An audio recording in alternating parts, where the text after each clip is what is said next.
the rotunda of the medical school. You're actually standing, if you guys look here, this is a Y shape right here. We're standing in a circle shape in the middle of this Y. No and way. This is the plan for this medical school library. Now, if you look around, and he's looking around, this rotunda area is dedicated to Dr. Harvey Cushing.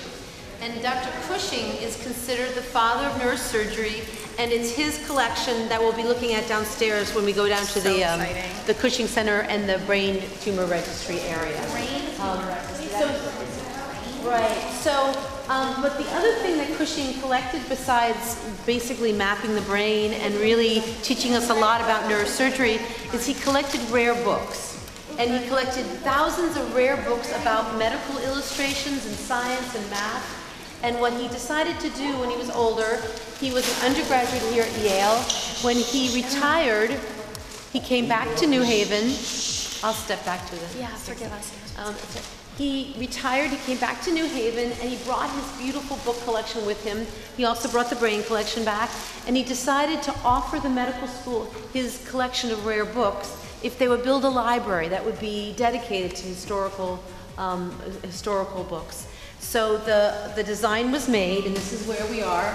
So that's why this rotunda is dedicated to Cushing, because of his gift of books. We're going to go into the historical library so you guys can take a look at the space. Everyone, look who's at Yale Medical School. These are the smartest people in the whole wide world. Have you seen that? Wow, look guys, look how nice it is. You guys can just keep it down there. There's people studying. Yeah, so if everybody would come forward, that would be great.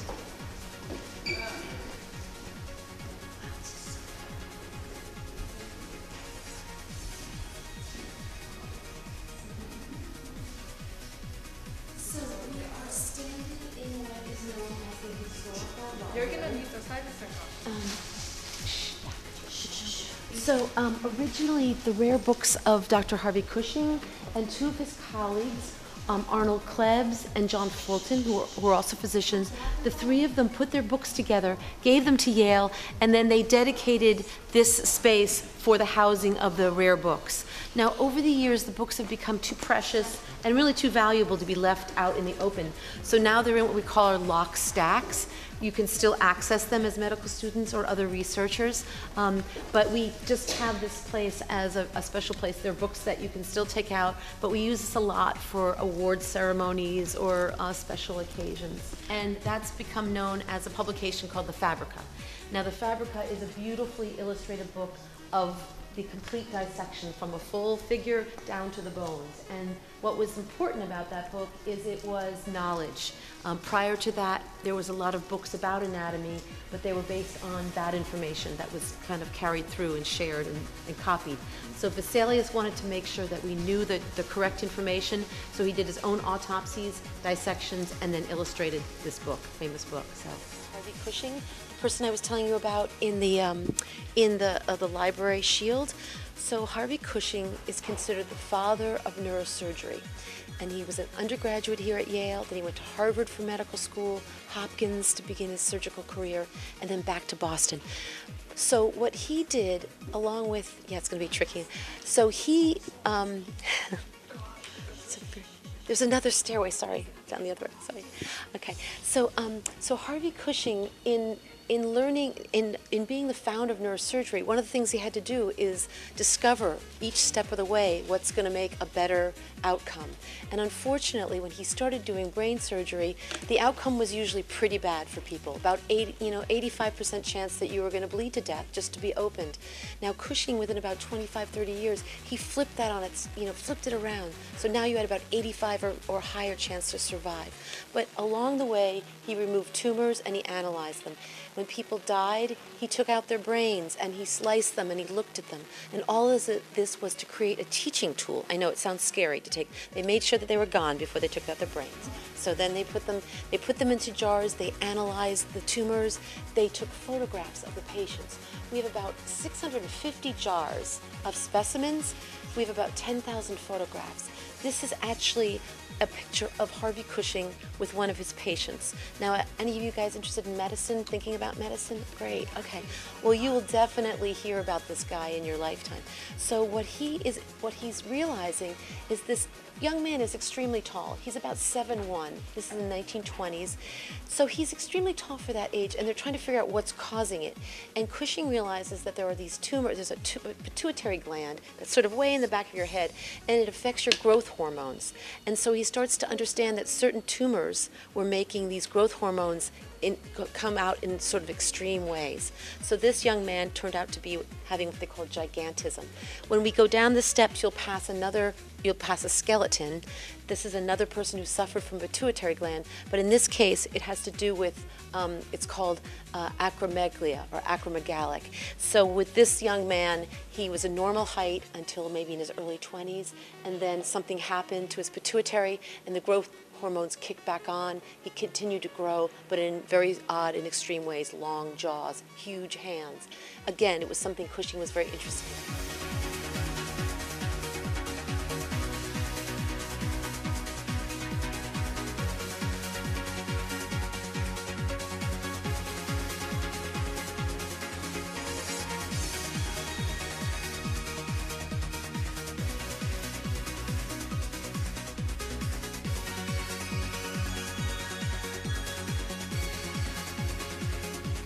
On the Cushing Center. So the brains are certainly what lines the entire space here. And as I said, there's about 450 jars. Most of them are what they're considered like a whole specimen. Now for Cushing to be able to see the anatomy of a brain, the only way to see it back then was to actually have a physical brain that could be cross-sectioned and then shown, so you could physically see it. We didn't have all the CAT scans and MRIs that we have today. You know what, guys? I'm going to ask you to take glasses off the glass, the drink. Just put it on there if you don't mind. So each of the jars has either a whole brain in it, sliced, so that you can see what the disease might be. And then there's other jars, and I don't see them here. Some of them have little white, like gauzy containers. Those were tumors. In Cushing's career, he removed over 2,200 verified brain tumors. We have 450 jars down here. We have about 200 more in the process of being restored. We also, as you look along the edges here, are just a few of about 10,000 photographs that we have of the patients. He photographed the patients for patient records so that you could see what was maybe going on with a certain person. In this case, you might see there's some kind of a bulge. That's a document of this tumor that was probably later removed. In this case, he has some kind of a muscular deformity, and so they photographed him before and after. These were probably taken before a surgical procedure. In this picture, in the back of this woman, what's very hard to see, but there is a scar that goes right down her spine. So it probably had to do with an operation on her spine also for a tumor back there. So we have the photographs, the brains, and then in these areas here, there are these little white buttons. If we push them, they'll turn lights on, and this is examples of some of the rare books that we have on display. And these are all rare books that had belonged to Cushing. This young man over here is looking right at one of the Vesalius.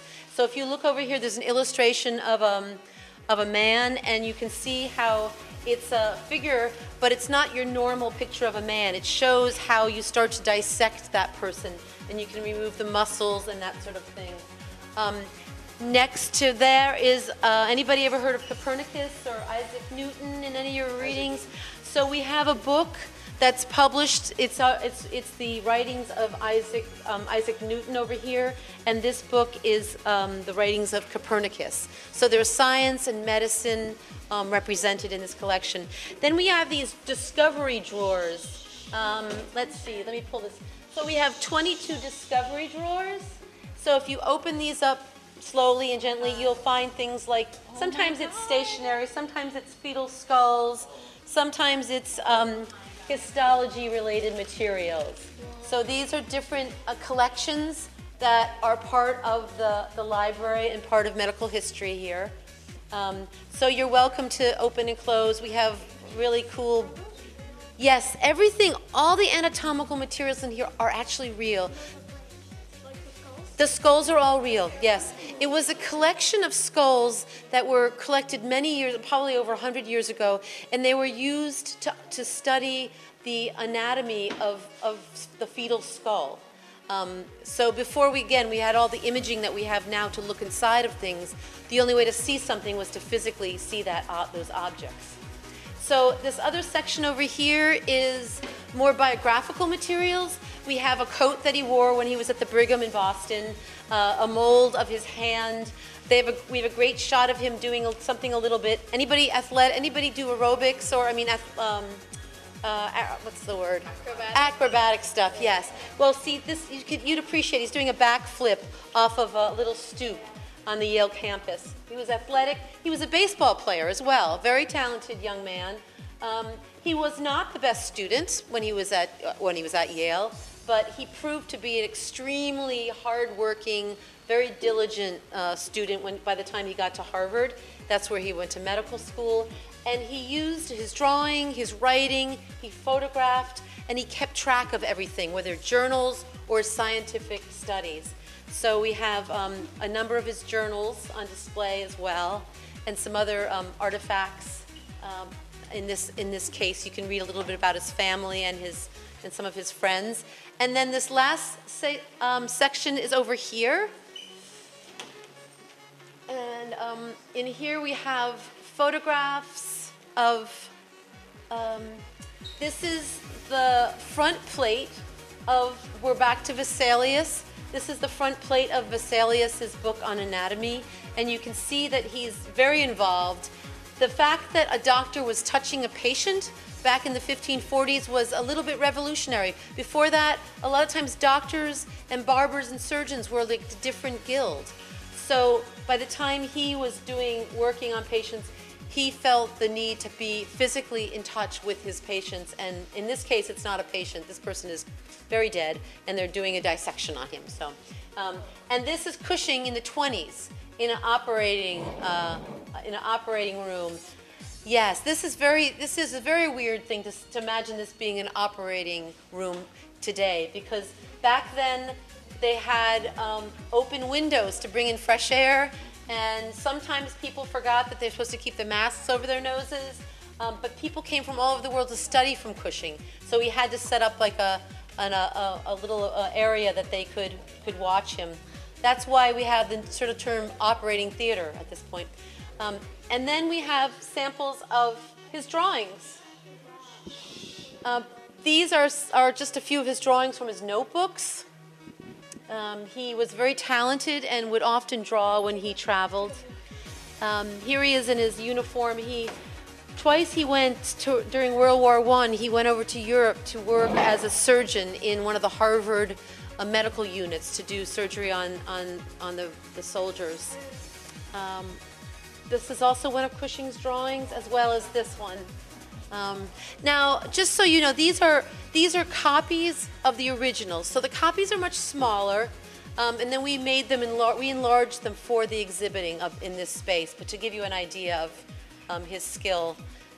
And then, if we open up further, we have more photographs of patients. And again, more patient photos and some personal photos. Now, does anybody see anything strange about this photograph of hospital staff? Yep, just about. There's one woman in the room. Yeah, there's one woman. Now, if I were to show you a photograph of the medical school today, I'd say it's probably 50 to 60% women. It's a totally different way of understanding. But back in those days, this one woman was a very unusual person. She worked with Harvey Cushing as a secretary, kind of assistant. Then he realized she was very, very bright. She decided to go to medical school, which he, helped her, or at least allowed her to do it, by how much he helped her. She graduated with honors from Tufts University, one of the highest in her class. And she became a physician and neuropathologist and ended up working with Cushing for the rest of her life and took care of this collection into the 60s. And then we have samples of some of the medical books that he collected. And these are more photographs. These are more photographs and patient records. And then samples of some of the books that Cushing left to the medical school and to the students. So you guys, if you want to like look through these, if you have questions, I'm happy to answer them individually or, oops, let me hold on. Yeah, you're definitely, don't use a flash because everything bounces off of this when you use a flash, so you're better off not. This guy you're interested in, he's called the Wounded Man. Clearly, he's had a bad day. But what he is basically like a title page. Imagine this is what you see first, and then each chapter will tell you, okay, if you get a hatchet in your shoulder, this is what you do. If you get an arrow through your leg, we do this. If you get a gunshot wound or a cannonball to your leg, then that's maybe how we treat you. So it was like an early book to describe how you might help with certain medical conditions of gladiators and stuff back then. Oh, okay, sure. Oh, you have used up to sorry. Yeah, and then this is these are nice because these are old. These are very old Persian illustrations. Oops. Originally drawn in 1196, and then they were copied in the 17th century. So if you had a book that was handmade, and you didn't have a printing press, the only way you get a copy of the book is somebody makes another handmade copy. So these were copies of an earlier version of anatomy books.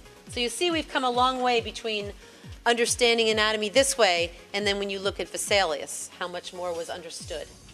So you guys can wander around. There's postcards. You're welcome to take postcards. There's some brochures.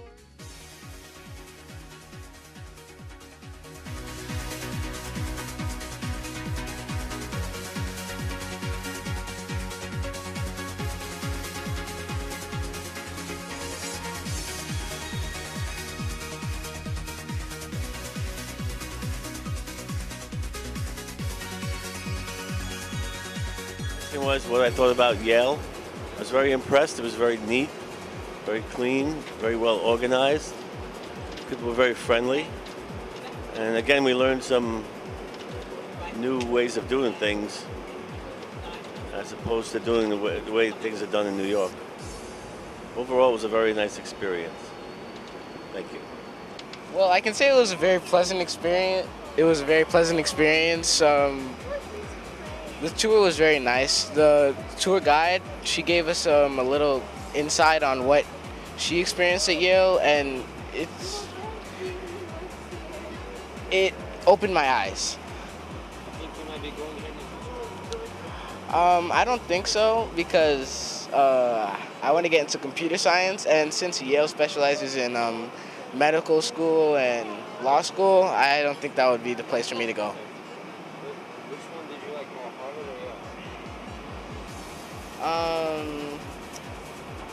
I have to say that Yale was better. The way that the students were, the whole environment was just pleasant and comforting, and you felt like at home there. So like if you were to go to college there, you would feel welcome. Then it was just